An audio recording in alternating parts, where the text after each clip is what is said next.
வணக்கம். நான் உங்கள் ஏழுமலையான் குருஜி. அனைவருக்கும் செவ்வாய்க்கிழமை நல்வாழ்த்துக்கள்.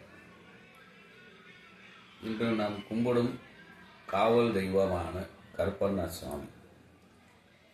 கருப்பசாமி என்பது நம் ஒவ்வொருவர் இருப்பிடத்தில் நம்மை காக்கும் தெய்வமாக நித்தமும் வலம் வருகிறது.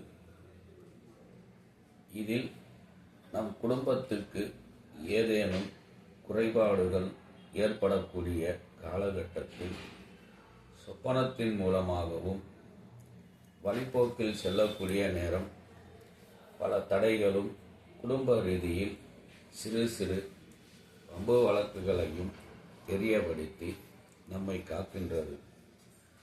ஒருவர் குடும்பத்துக்கு சோதனை வரும் நேரத்தில் தன் மனம் அழுத்தம் ஏற்பட்டு கோவிலுக்கு செல்லக்கூடிய நேரம் தன்னை அறியாமலே இருவிழிகளில் நீர் வழிய தொடங்கிவிடும்.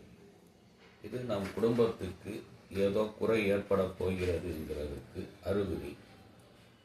ஆகையால் ஒவ்வொரு வெள்ளிக்கிழமை நாளையில் கருப்பசாமிக்கு அதிகாலை 9 மணியிலிருந்து 10 மணிக்குள் நல்ல சாம்பிராணி தூபமும் வாசனை திரவியம் பன்னீர் ஜவ்வாதுகளை வைத்து வழிபாடு செய்து கருப்பசாமியை வணங்குங்கள். நன்மை ஏற்படும். மேலும் உடல் ரீதியில் பாதிப்பு, மனசோர்வு, குடும்ப ரீதியில் மூத்தவர்கள் மூலமாக பித்ரு காரியங்கள் ஏதேனும் சீர் செய்ய வேண்டிய வழிபாடுகளை எங்களுக்கு தொடர்பு கொள்ளலாம். திலஹோமம், ஆயுசு ஹோமம், நாகசாந்தி ஹோமம் சிறியவர்கள் பெரியவர்கள் நித்தமும் மந்திரிக்கப்படும். கயிறு கட்டி கொடுக்கப்படும்.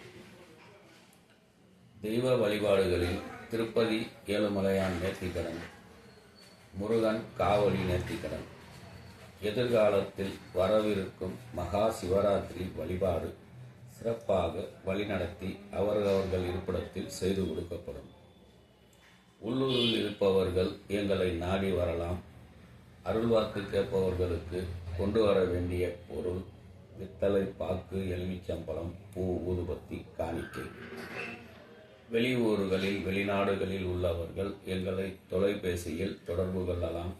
காணிக்கை வாங்கப்படும். நல்ல ஆரோக்கியமும் உடல் பலமும் மனதைரியமும் ஏற்பட்டால் நாம் செய்யும் தொழிலில் நமக்கு பொருளாதார வளர்ச்சி அடையும்.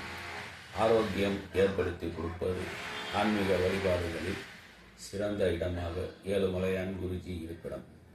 வாருங்கள், அனைவரும் ஆரோக்கியம் பெறுங்கள். நலம் தரும் அருள்வாக்கு. ஓம் மகா கருப்பசாமியே நமக. வாருங்கள், நலன் பெறுங்கள்.